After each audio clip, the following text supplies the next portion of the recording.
Good morning, students. So let's begin our chapter number 6 of part B, analyzing data in a spreadsheet. So all of you know that Microsoft Excel is a component of Microsoft Office 2010 because it is one of the most professional and advanced spreadsheet software. Microsoft Excel जो है सबसे ज़्यादा advanced spreadsheet software है because it is used by a large number of people across the world. It allows you to store, organize, calculate and manipulate the data. It is providing different data analysis tools that help you analyze a large amount of data easily and quickly. So in your previous class you have learned the basics of Excel, children, as well as you have become familiar with the formulas and functions. Now you, as all of you know very well, in class 7th you have studied about Excel, if I am not wrong, and you have studied in that formulas and functions you have studied. So in this class 10 you are going to learn about different advanced features of Excel which will help you to analyze the data, consolidate it और test different what if conditions. What if conditions जो होते हैं ना, जो condition हम लोग देते हैं, that you will study. Now first part is consolidating the data. Consolidating मतलब होता है children combine कर देना. किसी भी दो चीज़ों को या किसी को बहुत सारी चीज़ों को जब हम कंबाइन कर देते हैं, that is the meaning of consolidating. कहाँ से कंबाइन करना है? From different sources in one place. For example, listen to the example. If you have sales data from different zonal heads, कोई कंपनी का सेल्स ऑफिस है और उसके बहुत सारे जोनल ऑफिसेज हैं, तो सारे जोनल ऑफिसेज में से उनके पास सेल्स का डेटा आया है इन 4 डिफरेंट वर्कशीट्स. 4 डिफरेंट वर्कशीट से डेटा आ गया है. In such a case, to analyze the data, we need to collate everything into one worksheet. अब 4 डिफरेंट जोनल ऑफिसेस से वर्कशीट आई है एक्सेल में, तो उसको क्या करना है? उसको एक ही में वर्कशीट में कोलैट करना है. सो ये क्या हो जाएगा? It will become a tedious and टायरसम job. If you combine it manually using the traditional way of कॉपिंग and pasting.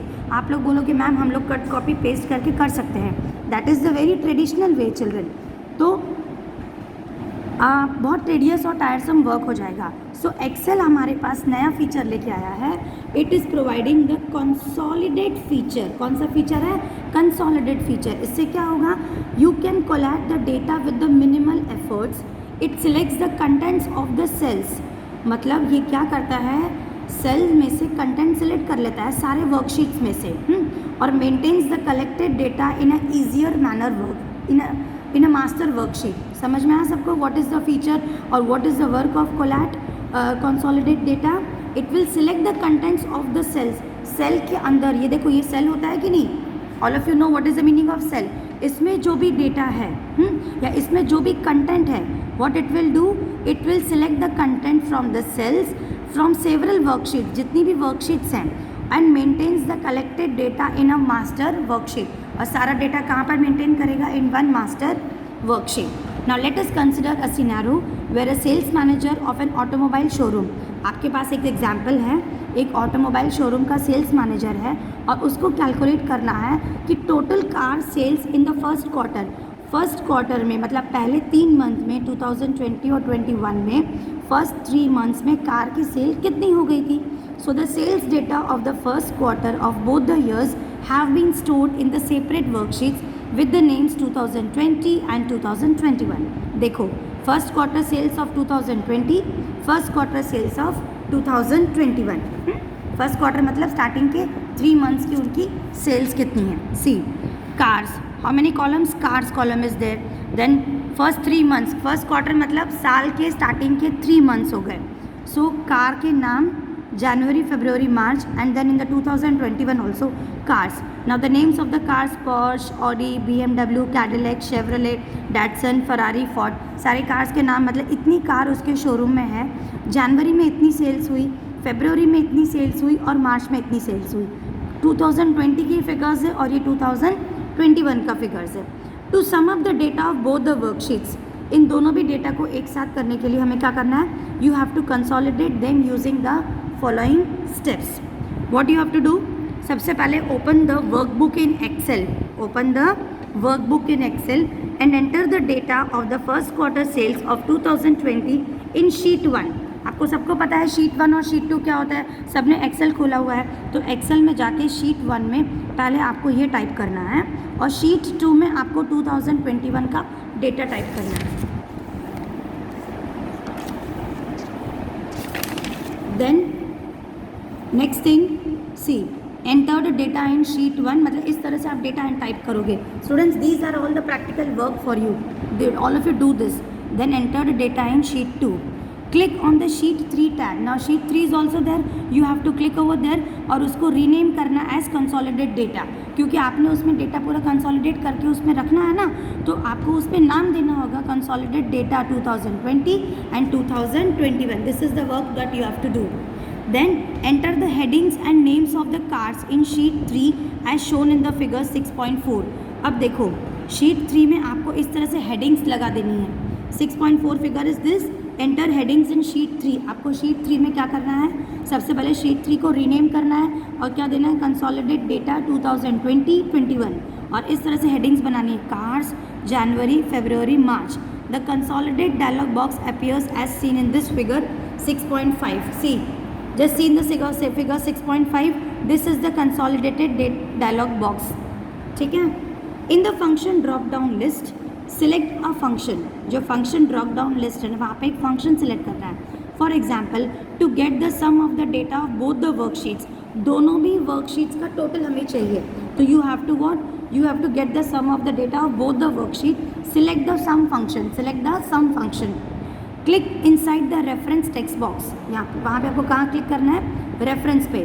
Then go to sheet 1, ठीक है, and drag the mouse to select the first source data. उसके बाद क्या करना है, mouse को drag करना है to select the first source data range on the sheet on as shown in this figure 6.5। Everybody understood? आपको लास्ट स्टेप क्या करना है, you have to select, click on inside the reference text box, then you have to go to sheet 1 and drag the mouse to select the first source data. इसको यहाँ पे क्या करना है, सिलेक्टेड सोर्स, इसको यहाँ पे ड्रैग करना है on the sheet as shown in the figure 6.5. In this way you have to do it. Then click on the add button, ठीक है।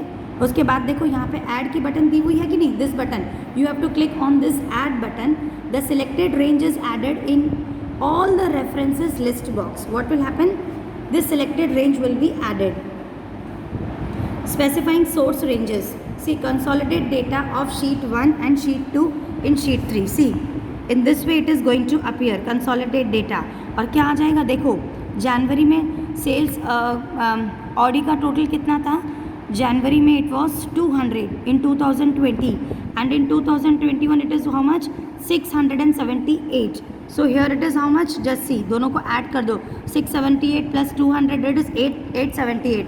Just see in this consolidate column, see it is coming as 878. Just look into your book very well, the figures will match with you. And all of you please read this letters more. I want each one of you to read this. You can assign a name to a selected range of cells so that you can use the name in place of cell reference, ठीक है। In the consolidate dialog box, the reference and all references list boxes contain the names of ranges assigned to it. So all of you please read this because you can get questions from here also in exam. Then similarly choose data from sheet 2 also. जिस तरह से sheet 1 के लिए किया है आपको sheet 2 के लिए भी करना है, and add it in the all the references list box as shown in the figure 6.6. Now you have to click on the OK button and all the consolidated data on sheet 3 will become like this. In figure 6.7 it is shown. Now creating subtotals. आपको क्या करना है, उसके बाद subtotal भी कैसे create करना है। The subtotal feature of Excel is used for generating subtotals to summarize the data. It helps you to manage, analyze and extract specific information from the rows of related data. It is a good practice to use sorted data while applying the subtotal command. कभी भी आपको subtotal command use करना है तो आपको पहले data को क्या करना है, sort कर देना है. Let us consider a scenario where a senior sales manager of a renowned publication wants to calculate the subtotal of sales of each employee. ठीक है, सीनियर सेल्स मैनेजर है, किसी पब्लिकेशन कंपनी का है, उसको क्या करना है, he want to take the sub total of sales, एक employ of each employ and total sales. To obtain a sub total sales and total sales, follow the given steps. Open the worksheet containing the sales data. जिस worksheet में sales का data आया है उसको open करो और enter the data as shown in the figure 6.8. See figure 6.8 में है ना सेल्स का data. Make sure that all the columns have labels. हर कॉलम के ऊपर एक लेबल होना चाहिए. Select the desired range of cells that you want to use to calculate the sub totals. पहले आपको सिलेक्ट करना है कि जिसका आपको सब टोटल्स लेना है. Choose the data tab and then select the sub total command. पहले आपको क्या चूज़ करना है? Data tab. ठीक है. Specifying criteria in the sub total dialog box. You have to choose the data tab and then select the subtotal command. The subtotal dialog box appears as shown in the figure 6.9. See, in this way it is going to appear. At the each change in list box, select the column. See, यहाँ पे देखो. At the each change in list box, select the column by which you want to group the totals. जिसको grouping आपको grouping करने हैं. सब total मतलब आपको ग्रुप करके टोटल लेना है. For example if you want to get the sub totals of the sales by grouping sales executive. ठीक है. आपको सेल्स एग्जीक्यूटिव को जैसे ऐसे करना है. यहाँ पे देखो सेल्स एग्जीक्यूटिव के नाम दिए हुए हैं कि नहीं. Then select sales executive as shown in the figure 6.9. See here it is given. Sales executive भी आ सकता है, मंथ भी आ सकता है, सेल्स, क्योंकि 3 कॉलम ऑलरेडी हमारे पास बने हुए हैं. A subtotal will be calculated for each value in this column. See, एक का subtotal calculate हो गया है. This one, first sales executive is what? Aniket. Aniket का this one, अक्टूबर में कितना सेल्स हुआ है, then नवंबर में कितना सेल्स हुआ है. So a subtotal has been created. Now in this add subtotal to list box, select the columns containing the values that you want to use to create the subtotal. For example, select the sales column to create the subtotals according to sales as shown in the figure 6.9. If the contents of the selected columns change later, the subtotals are automatically recalculated.